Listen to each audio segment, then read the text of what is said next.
بسم اللہ الحمد للہ الصلاۃ والسلام علی رسول اللہ اما بعد۔ ماہ رمضان المبارک کے بعد ماہ شوال کے 6 روزے رکھنے کی بہت زیادہ اہمیت اور فضیلت ہے۔ صحیح مسلم اور دیگر احادیث کی کتب میں روایت موجود ہے۔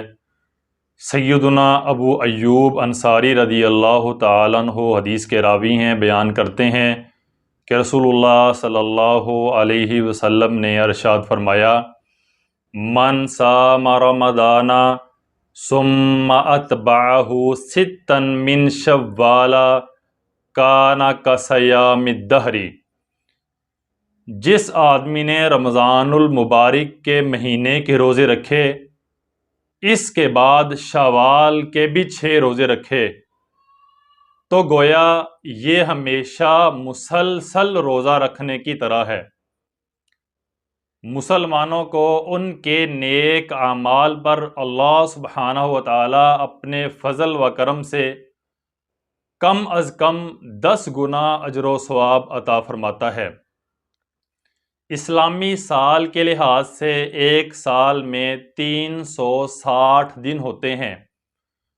جو بندہ ایک دن کا روزہ رکھتا ہے، اللہ سبحانہ و تعالی اس کو 10 روزوں کے برابر اجر و ثواب عطا کرتے ہیں، اور جو بندہ رمضان المبارک کے 30 روزے رکھ لیتا ہے، اس کو 300 دنوں کے برابر اجر و ثواب عطا کیا جاتا ہے۔ اور جو بندہ شوال کے بھی 6 روزے ساتھ ملا لیتا ہے، 6 روزے رکھ لیتا ہے، تو اس کو ان 6 روزوں کی وجہ سے 60 دنوں کے برابر اجر و ثواب عطا کیا جاتا ہے۔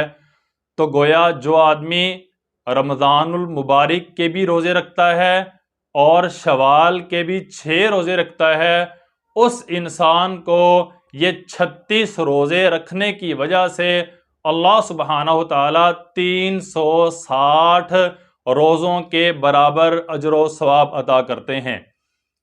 اور جو آدمی مسلسل معمول کے مطابق رمضان المبارک کے بھی روزے رکھتا ہے اور شوال کے بھی 6 روزے رکھتا ہے، تو وہ ایسے ہی ہے کہ جیسے اس نے اپنی پوری زندگی فرض روزے کے ساتھ گزاری ہے۔ تو اس اعتبار سے شوال کے 6 روزے بہت زیادہ اہمیت کے حامل ہیں۔ اسی طرح صحیح ابن خزیمہ کی حدیث نمبر 2115 میں ہے، سیدنا ثوبان رضی اللہ تعالیٰ عنہ بیان فرماتے ہیں کہ رسول اللہ صلی اللہ علیہ وسلم نے ارشاد فرمایا: رمضان کے روزے 10 مہینوں کے روزوں کے برابر ہیں، اور اس کے بعد شوال کے 6 روزے 2 مہینوں کے ثواب اور اجر کے برابر ہیں۔ تو اس طرح یہ پورے سال کے روزوں کے برابر ہیں۔ یعنی جو بندہ رمضان کے بھی روزے رکھتا ہے اور شوال میں بھی 6 روزوں کا اہتمام کرتا ہے، گویا اس آدمی کو 360 یعنی ایک سال مکمل روزہ رکھنے کے برابر اجر و ثواب عطا کیا جاتا ہے۔ شوال کے مہینے کے یہ روزے مسلسل بھی رکھے جا سکتے ہیں، اور شوال کے یہ مہینے کے روزے جو ہیں ان کو ناغا کر کے بھی رکھا جا سکتا ہے۔ مہینے کے شروع میں بھی یہ روزے پورے کیے جا سکتے ہیں، درمیان میں بھی پورے کیے جا سکتے ہیں، اور مہینے کے آخر میں بھی یہ روزے پورے کیے جا سکتے ہیں۔ اگر کوئی بندہ سوموار اور جمعرات کا روزہ ان روزوں کے ساتھ ملانا چاہتا ہے، اس طرح بھی جائز ہے۔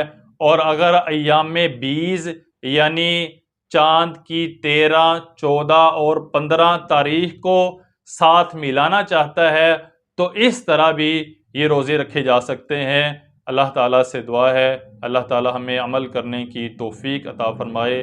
والسلام علیکم ورحمۃ اللہ وبرکاتہ۔